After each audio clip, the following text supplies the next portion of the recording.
तो example number 6.5 करते हैं। वैसे पूरी वो कंडीशन गिवन होगी आपको ना, लिखा हुआ है कि एडियाबैटिक डक्ट है, is fed by isentropic converging diverging nozzle. वही डक्ट है, वो उसको कन्वर्जिंग डाइवर्जिंग नोजल में उसको एक इनलेट दे रहे हैं with an area ratio of 2। Area ratio से क्या मुराद है कि area of exit divide by area of throat, इसको एरिया रेशियो बोलते हैं। आपका जो कन्वर्जिंग डाइवर्जिंग नोजल में ना दो एरिया होते हैं, इनलेट एरिया और एग्जिट एरिया। आमतौर पे इसको हम सेम ही ले रहे होते हैं। ये इनलेट एरिया कन्वर्जिंग नोजल का, सीडी नोजल का, और ये एग्जिट है सीडी नोजल का, और ये थ्रॉट होता है। तो एरिया रेशियो क्या होता है, एग्जिट का एरिया डिवाइड बाय थ्रॉट का एरिया। आपको उसकी वैल्यू गिवन है 2, ये रही। अगर लिखा हुआ था stagnation pressure in the supply reservoir 300 kilo pascal, आपको वैल्यू गिवन है सप्लाई की। The length of the duct is 2 metre and the diameter is this and the friction factor is this. आपको इसकी लेंथ गिवन है, diameter given है, और आपको इसका फ्रिक्शन फैक्टर गिवन है। अच्छा, अभी तो हमने सवाल जो हमने थ्योरी पढ़ी ना ऊपर, उसमें हमने क्या सपोज किया हुआ कि जो हमारी लेंथ है ना वो मैक्सिमम लेंथ से कम है। वो लेंथ जहाँ पे हमारी आइडल केस में चोकिंग होती है, फॉर एग्जाम्पल वो 5 है, यहाँ पे हमारे पास आइडल केस में चोकिंग होती है वो 5 पे होती है, लेकिन हमारे पास लेंथ जो है वो उससे कम है। यहाँ पे चोकिंग फिर भी हो सकती है। कैसे हो सकती है कि हम प्रेशर अप डाउन कर लें, प्रेशर को चेंज करके कुछ चोकिंग कम कर लें। हमने पढ़े थे ना कि चोकिंग हमारे पास दो तरीके से चोकिंग होती है यहाँ पे इस वाले केसेस में। एक चोकिंग तो पाइप की लेंथ को इंक्रीज़ या डिक्रीज़ करने पर चोकिंग होती है, और एक चोकिंग वो होती है कि प्रेशर को इंक्रीज डिक्रीज़ कर लो। तो दो मुख्तलिफ तरीक़ों से चोकिंग कर सकते हैं हम फैन फ्लो के अंदर। तो हमारी जो लेंथ है ना अभी, वो जो हमारी आइडल केस में जहाँ हमारी चोकिंग होती है उससे कम लेंथ है हमारी। तो ये वो सवाल है अभी। अच्छा, इसमें करना क्या है, मैक्सिमम अलाउबल डक्ट लेंथ, ये वो लेंथ पूछ रहे हैं आपसे कि अगर हमारे पास ये लेंथ अभी 2 मीटर है ना, इस लेंथ को हम कितना कर दें बड़ा कि हमारे पास खुद ब खुद इसके अंदर चोकिंग हो। पहले वो लेंथ पूछ रहे हैं आपसे। दूसरी चीज़, the back pressure such that there is a normal shock wave at the inlet plane. Back pressure बताओ कि आपके पास जो शॉक वेव है ना वो इनलेट प्लेन पर है। आपकी शॉक वेव जो इनलेट प्लेन पे थी वो ये थी, देखो आपकी शॉक वेव इनलेट प्लेन पे ये है। मतलब आपके पास कंडीशन नंबर 2 पूछ रहे हैं, पार्ट नंबर बी में आपसे ये वाली चीज़ पूछ रहे हैं कि शॉक वेव इनलेट प्लेन पर है। पार्ट सी में क्या है, the back pressure for the operation of the duct at design condition.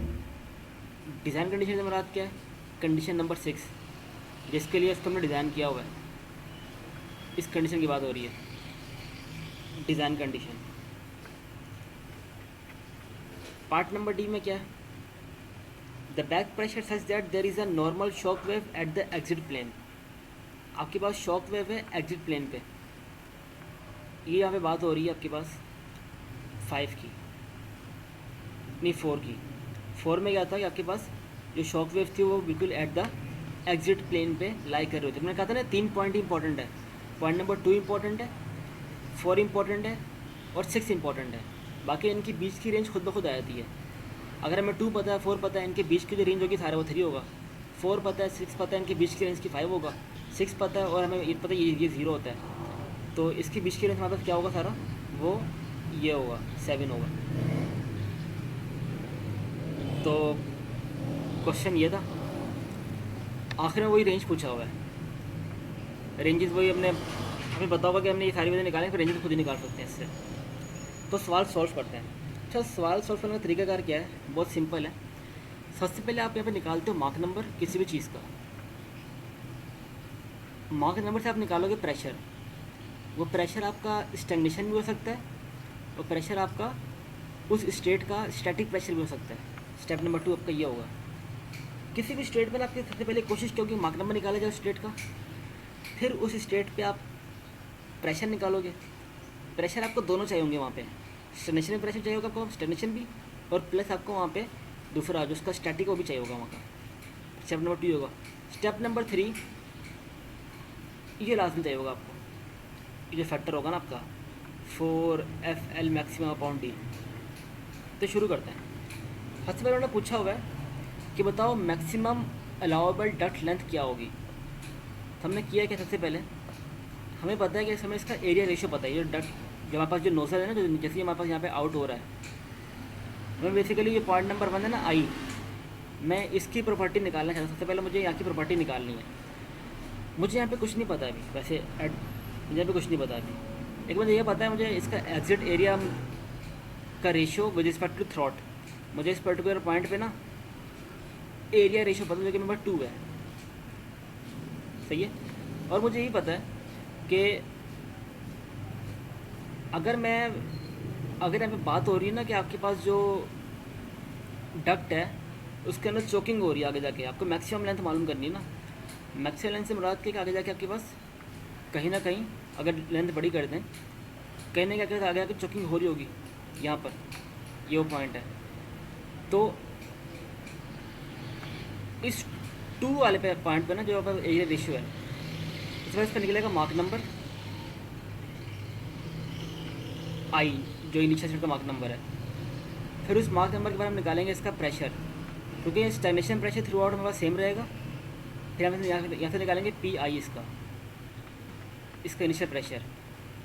फिर हम निकालेंगे वो रेशो 4FL/D। उस रेशो से निकालेंगे हम L मैक्स, क्योंकि हमने क्या सपोज किया हुआ है पार्ट नंबर ए में कि हमारे पास चोकिंग हो रही है एट द एंड जाके यहाँ पे। इफ तो लेंथ निकलेगी वो लेंथ लास्ट में इससे बड़ी आएगी हमारे पास। अगर वो लेंथ इससे बड़ी आएगी तो हमारे पास जो केस होगा ना वो ये केस होगा, अगर इसके चोकिंग हो भी रही है तो चोकिंग बैक प्रेशर को अब ये डाउन करने की वजह से हो रही है, उससे पहले चोकिंग हमारे में नहीं होगी, सही है। तो हमने वही किया कि हमने बोला कि इस एरिया रेशियो पे ना हमने मार्क नंबर निकाला। उस मार्क नंबर से हमने टेबल सी से निकाला हमने, क्योंकि हमारे पास अभी ये जो हमारे पास है ना ये एक नोजल का फ्लो हमें डील कर रहे हैं। अभी तक हम पाइप के अंदर दाखिल नहीं हुए, अभी तक पाइप के अंदर नहीं गए, पाइप की बिल्कुल स्टार्टिंग में। तो पाइप के स्टार्टिंग में सारा आइवेंट्रोपिक फ्लो, ये नोजल का फ्लो रिपीट हो रहा होगा। तो मार्क नंबर निकाल लिया हमने, इससे अपना ये प्रेशर निकाल लिया। और फिर हमने इस मार्क नंबर के रिस्पेक्ट से ना टेबल नंबर ई पे जाके हमने उससे ये चीज़ निकाली, क्योंकि हमें पता है हमें वो मैक्सिमम लेंथ मालूम करनी जहाँ पे चोकिंग होती है, सही है। तो उसकी वैल्यू ये आई थी। इस वैल्यू पर डी पता है हमें, एफ पता है हमें, 4 पता है, सारी वैल्यूज पुट की। तो हमारे पास मैक्सिमम लेंथ है ना, अगर हम बैक प्रेशर ना दें तो वो मैक्सिमम लेंथ जिस पे हमारे पास खुद ब खुद चोकिंग होगी वो मैक्सिमम लेंथ हमारे पास ये है। तो ये पार्ट नंबर ये हो गया कि मैक्सिमम लेंथ क्या होगी कि जिस पे आपके पास खुद ब खुद चोकिंग हो। तो मैक्सिमम लेंथ आपकी ये होगी जिस पे खुद ब खुद चोकिंग आपकी होगी। पार्ट नंबर बी में क्या है कि आपके पास थोड़ा बोला नॉर्मल शॉक वेव शुरू में रखी हुई यहाँ पे नॉर्मल शॉक वेव है। पार्ट नंबर बी देखते हैं।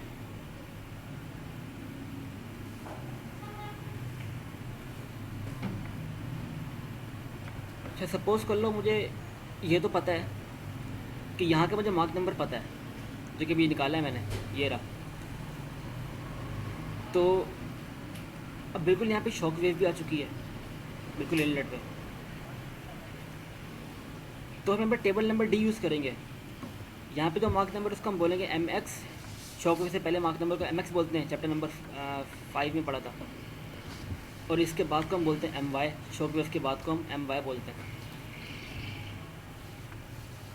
सही है।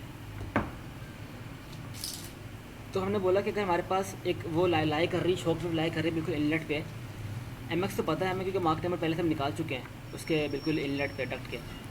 इसके पहले टेबल नंबर डी पर गए और टेबल नंबर डी पे हमने MY निकाल लिया।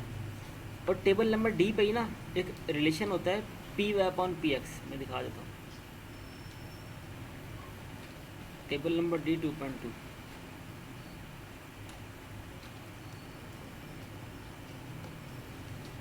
देखो, टेबल नंबर डी है, फिर मार्क नंबर निकाला है MY जो कि शॉक वेव के बाद मार्क नंबर बन जाएगा।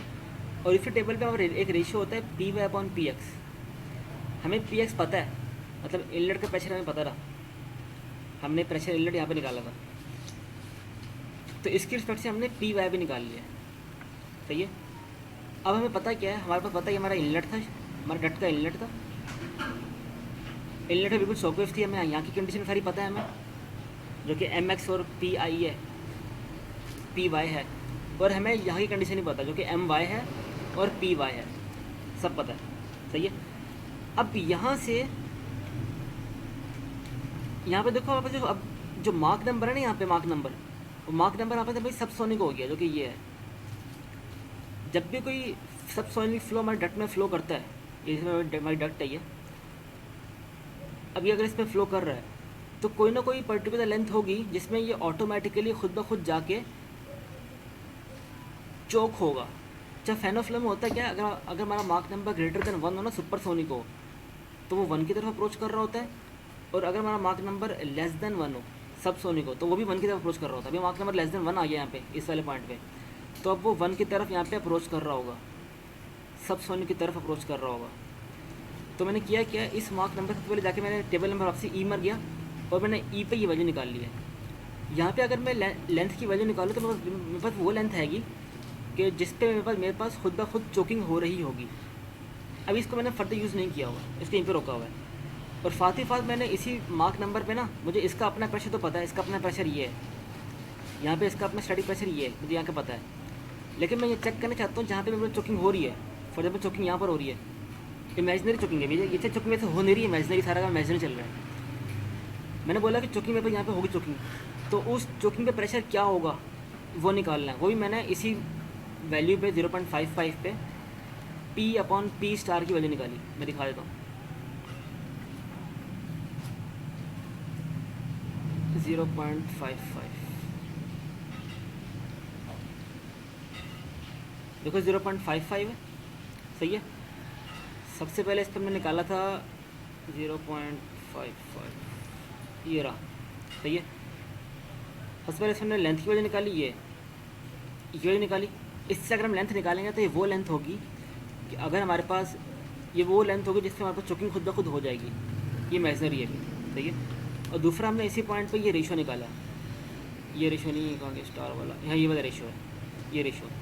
इससे हमने बेसिकली P स्टार वो प्रेशर निकालेंगे जो कि जहाँ पे हमारी चोकिंग हो रही होगी वहाँ का प्रेशर निकालने के लिए काम आएगा। देखो हमने यहाँ पे दो वैल्यू निकाली, पहले हमने ये निकाला, दूसरे हमने ये रेशो निकाला। हमें P वाई पहले पता था इसका, और उससे हमने P स्टार निकाली, वो प्रेशर है अगर हमारे यहाँ पे चोकिंग होती है किसी पर्टिकुलर लेंथ पे जाके, तो वो लेंथ हमने ये निकाल ली है। अच्छा, अब अगली बात ना, ये यहाँ तक कर लिया है, अगली बात ये समझने वाली है। इसमें होता क्या है कि हमारे पास जो लेंथ होगी ना इसकी, ये लेंथ जो है जहाँ पे ये खुद ब खुद चोकिंग होगी, वो लेंथ लाजमी बड़ी होगी। फॉर एग्जांपल ये हमारी ओरिजिनल लेंथ है, हमारी ओरिजिनल लेंथ 2 मीटर थी, सही है, ये ओरिजिनल लेंथ है। अभी हम यहाँ खड़े हुए हैं, यहाँ मार्क नंबर ये है। इस मार्क नंबर अगर हम लेंथ निकालें तो वो लेंथ लाजमी बढ़, क्योंकि हमारा जो केस है ना, हम जो डक्ट पढ़ रहे हैं वो डक्ट, अभी वो छोटी डक्ट पढ़ रहे हैं हम, ये वो डक्ट है जिसमें हमारे पास चोकिंग से पहले हमने छोटी डक्ट बनाई हुई है। अगर इस मार्क नंबर हम वो लेंथ निकालें कि जहाँ पे हमारे पास चोकिंग खुद ब खुद हो जाए, तो वो लेंथ लाजमी बड़ी होगी। फॉर एग्जाम्पल वो लेंथ हमारे पास ये बड़ी है, इसलिए ये वाला पैरामीटर ही है, सही है। अगर हम इस बड़ी वाली वैल्यू में से इसको माइनस कर दें तो हमारे पास ये वाली वैल्यू आएगी, ये वाली वैल्यू आएगी। तो देखो ये वाली वैल्यू ये निकाली हुई है, ये वो बड़ी वाली वैल्यू है जो कि हमारी पूरी लेंथ की वैल्यू, जहाँ पे खुद ब खुद चोकिंग हो सकती होगी। उसमें से अगर हम एक्चुअल वैल्यू, जो कि हमारे पास एक्चुअल वैल्यू अभी है, हमारी एक्चुअल लेंथ कितनी है अभी, 2 मीटर की लेंथ है, हमारी लेंथ की जगह मैंने यहाँ पर 2 रखी हुई है। तो इस बड़ी वाली लेंथ की वैल्यू में से अगर मैं छोटे वाली लेंथ की वैल्यू निकालूँ तो मेरे पास ये वाली वैल्यू आ जाएगी, सही है। देखो ये वो वैल्यू आ गई। अब इस वैल्यू पे अगर मैं तुम्हें मार्क नंबर निकालूंगा ना, मैंने क्या बताया था कि अगर हम जो इस वैल्यू पे अगर हम मार्क नंबर निकालते हैं तो मार्क नंबर हमेशा इनलेट का मार्क नंबर होता है, मार्क नंबर हमेशा इनलेट का मार्क नंबर होता है।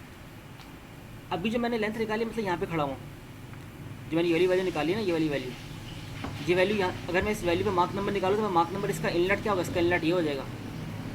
उस वैल्यू पे जब मार्क नंबर निकालूंगा उसकी मार्क नंबर की वैल्यू ये इनलेट की वाली वैल्यू आ रही होगी। तो इस मार्क नंबर पे, इस वैल्यू पे जो मैंने मार्क नंबर निकाला टेबल ई सही, मेरे पास ये मार्क नंबर आया, और ये मार्क नंबर मेरे पास बेसिकली एग्जिट का मार्क नंबर है, ये आ गया। और इसी पे मैंने पी अपॉन पी स्टार निकाला। देखो मुझे पी स्टार पहले से पता रहा, ये वो प्रेशर है, ये वो चोकिंग का प्रेशर है, सही है। लेकिन यहाँ पे एक्चुअली चोकिंग हो नहीं रही अभी, सही है। तो एक्चुअल एक्विड प्रेशर कितना यहाँ से निकाल लिया, हमारा एक्चुअल एक्विड प्रेशर अभी यहाँ पे ये है। तो मैंने बोल दिया हमारा जो एक्विड प्रेशर है वो ये आ गया। थोड़ा सा टफ है, ज़्यादा टफ नहीं है, मैं रिपीट कर लेता हूँ, रिपीट कर लेता हूँ। जो करना ये है सिंपल, उन्होंने बोला हुआ है कि हमारे पास इनलेट पे शॉक वेव है। शॉक वेव से मुराद क्या कि हमारे पास कंडीशन है कि पता है हमें, हमने इसके रिस्पेक्ट से यहाँ ही कंडीशन निकाल ली है, वही मार्क नंबर ये निकाल लिया है और प्रेशर हमने ये निकाल लिया। फिर हमने इस मार्क नंबर के रिस्पेक्ट से मैंने देखा कि मुझे कितनी लेंथ चाहिए होगी कि ये खुद ब खुद चोक हो जाए। फॉर एग्जाम्पल वो लेंथ ये वो लेंथ है जहाँ पे फ्लो खुद ब खुद चोक होगा, और वो लाजमी हमारे पास इनिशियल लेंथ से बड़ी होगी।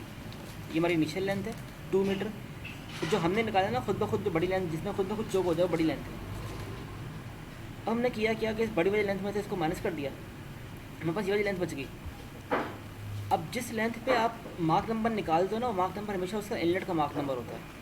तो इस लेंथ पे हमने जो मार्क नंबर निकाला वो मार्क नंबर यहाँ का आ गया। अब देखो हमारे पास जो हमारी एक्चुअल लेंथ थी, हमारी एक्चुअल लेंथ ये थी, उसका एक्विड का मार्क नंबर ऑटोमेटिकली धोखे से यहाँ पे हमारे पास आ गया। तो हमने ये मार्क नंबर निकाला, उसका प्रेशर ये निकाला। देखो यहाँ पे बिल्कुल वैसे धोखा किया गया है। धोखा कैसे किया गया, हमने पहले बड़ी वैल्यू निकाल ली, इमेजनरी वैल्यू निकाली, उस इमेजनरी वैल्यू में से अपनी एक्चुअल वैल्यू माइनस की, एक इमेजनरी लेंथ आ गई। उस इमेजनरी लेंथ से हमने, क्योंकि पता है उस इमेजनरी लेंथ का जो इनलेट होता है उसका मार्क नंबर वही, तो मार्क नंबर हमने यहाँ से ऐसे निकाला है। तो ये सेकेंड स्टेज का हमारा मार्क नंबर आ गया है, पार्ट नंबर बी का। इस तरह पार्ट नंबर सी है। पार्ट नंबर सी में करना क्या है कि हमारे पास जो बैक प्रेशर है ना, back pressure for the operating condition.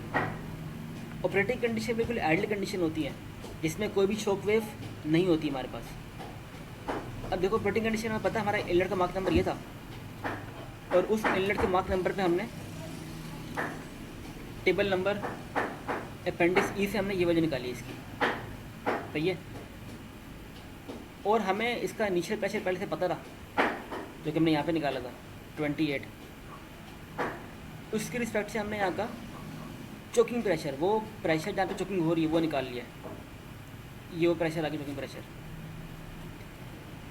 अब देखो है क्या, इस वाले मार्क नंबर पे हमने जो वैल्यू निकाली ना ये 0.369, फॉर एग्जाम्पल ये मार्क नंबर मेरा इनलेट पे, ये रहा मार्क नंबर, ये इनलेट पर है, सही है।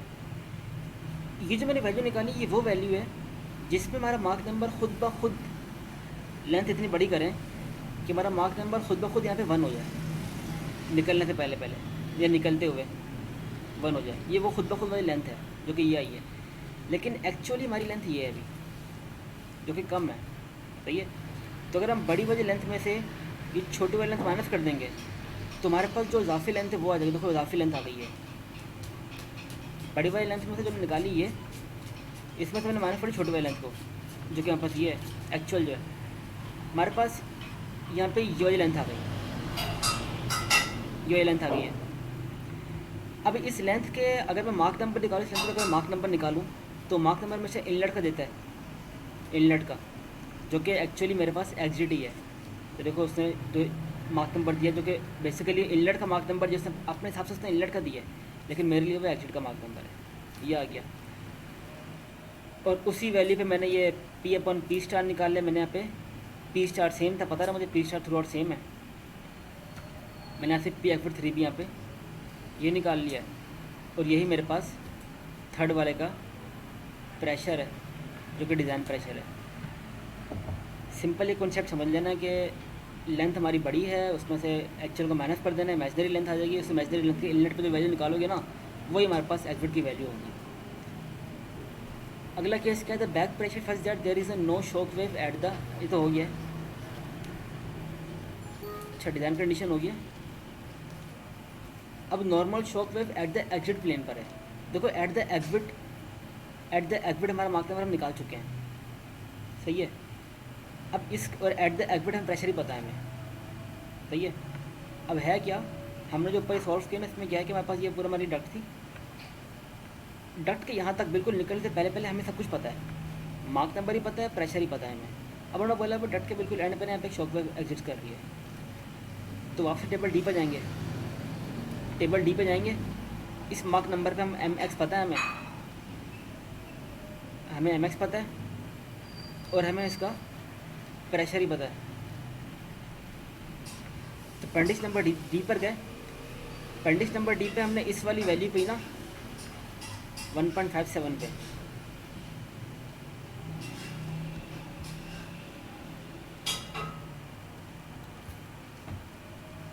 1.57 इसका मार्क नंबर ये कम हो जाएगा, सबसोनिक हो जाएगा।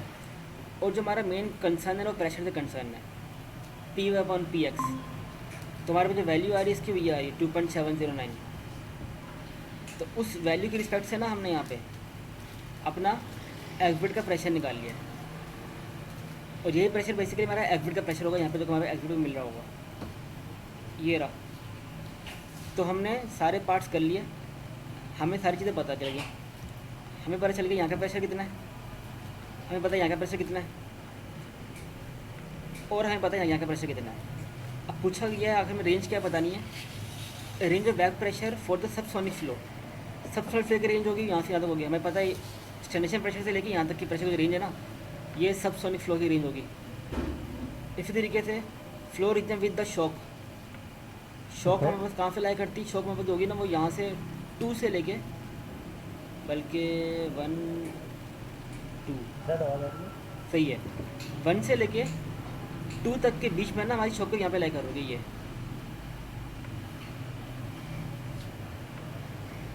और इसी तरीके पर तीसरा हमारे पास क्या है, अंडर एक्सपेंशन। अंडर एक्सपेंशन हमारे पास ये होगा 3 से लेकर यहाँ तक की जो वैल्यू होगी उसके रेंज के बीच में हमारे पास अंडर एक्सपेंशन की वैल्यू लाई कर रही होगी।